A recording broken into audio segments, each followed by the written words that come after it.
এই কটা দিন যে কীভাবে কেটে গেল বুঝতেই পারলাম না। দেখতে দেখতে একটা সপ্তাহ হয়ে গেল, আর আজকে কিন্তু মা আর বোন বাড়ি চলে যাচ্ছে। আর দেখো, এদিকে তারও কিন্তু একটু একটু মনটা আপসেট হয়ে আছে। হয়তো সেও বুঝতে পারছে আজকে তার প্রিয়জনেরা তাকে ছেড়ে বাড়ি চলে যাচ্ছে। দেখতেই পাচ্ছ তার মুখে কিন্তু ওরকম একটা হাসি নেই। তো তাদের ট্রেন, মা আর বোনের ট্রেন আছে নিউ বঙ্গাইগাঁও জংশন থেকে। তো এই জন্য আমি আর আয়াংশও কিন্তু তাদের সাথে যাচ্ছি, তাদেরকে একটু আগিয়ে দিয়ে আসতে। তো দেখো, সে কিন্তু গাড়িতে উঠে পড়েছে আর তার মানির কোলে বসে পড়েছে, আর আশপাশটা একটু একটু করে দেখছে, আর তার দিদুনকেও দেখে যাচ্ছে। যদি তার দিদুন এদিক থেকে চলে যায় তো তার মনেও হয়তো একটা টেনশনই আছে। তো একটু একটু করে আবার খুশিও হচ্ছে, কিন্তু ওই যে তার দিদুনের মুখটা দেখে যাচ্ছে। যখন থেকে তার দিদুন রেডি হয়েছে তখন থেকে সে এরকমই করে যাচ্ছে। আর দেখো, তারপর হয়তো সে একটু বুঝতে পারলো যে সেও যাচ্ছে তাদের সাথেই ঘুরতে।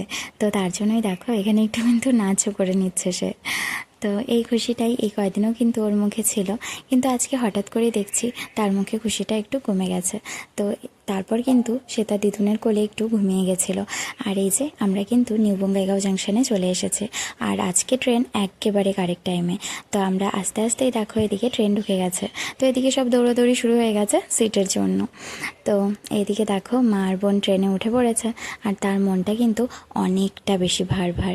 তো তার মানিটাকে কিন্তু ডেকেই যাচ্ছে, কিন্তু এদিকে দেখো তার মুখে পুরো 12টা বেজে আছে। সে ঠিকই বুঝতে পারছে যে তারা তাকে ছেড়ে এখন বাড়ি চলে যাচ্ছে।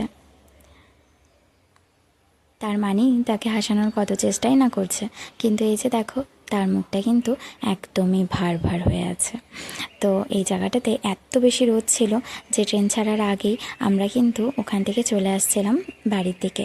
আসলে আয়াংশেরও এত বেশি গরম লাগে যে ঘেমে পুরো অস্থির, তাই আমরা কিন্তু আগেই চলে এসেছি। তো এই যে আমরা কিন্তু এখন বাড়ির দিকে রওনা দিচ্ছি। আর সে দেখো তার মুখের কিন্তু খুবই খারাপ অবস্থা। তোমরা দেখেই বুঝতে পারছো সবসময় কিন্তু সে এমনটা থাকে না। তার মধ্যেও আজকে বোঝাই যাচ্ছে দিদুনার মানি চলে যাচ্ছে, তার মনটা কিন্তু অনেকটাই খারাপ। তো ঠিক আছে, আজকের ব্লগটি আমরা এখানেই শেষ করছি। দেখা হচ্ছে পরের একটি ব্লগে। টাটা, সবাই ভালো থেকো।